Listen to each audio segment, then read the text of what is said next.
আসসালামু আলাইকুম। তো আমার নেক্সট আরেকটা ভিডিওতে আপনাদের স্বাগতম। তো দেখা গেছে আমি আজকে পরোটা বানাবো বাচ্চাদের জন্য।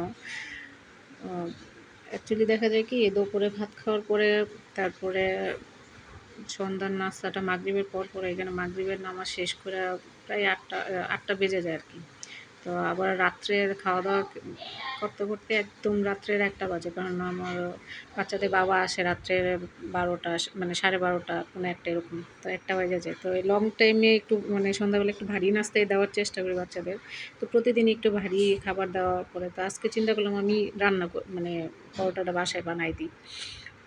আমার ছেলের আবার মানে বলতেছিল অনেকদিন ধরে যে তুমি বানাও, তুমি বানাও। তো এই পরোটা আরকি হালকা একটু চিনি দিছি, লবণ নরমালি যেমনি আরকি পরোটার করে কাঁচা আটা দিয়ে বানাবো।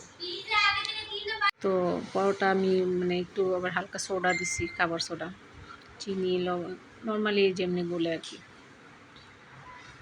তো এই তো মানে ওরা নামাজ পড়ে আসছে, পরে আমি আরকি বানানো শুরু করলাম। পাশের চুলায় চা বানাবো, পরোটা, চা আজকে সন্ধ্যার নাস্তা। তো আলহামদুলিল্লাহ মানে পরোটা নাকি অনেক মজা হয়েছে। অনেকদিন পরে বলতেছে মানে অনেক মজা পাইলাম। কারণ বাংলাদেশের থেকে মানে লাস্ট আ পরোটা কবে খাওয়া হইছে ঠিক নেই। আ রোজার আগে তো মানে সকালে নাস্তা আনতাম তন্দুর রুটি আর পরোটা খাওয়া পড়তো। তো দেখা গেছে আমার মেয়ে আর ছোট ২ ছেলে পরোটা খাইতো। আমি আর আমার বড় ছেলে তন্দুর রুটি খাওয়া-দাওয়া খাইতো।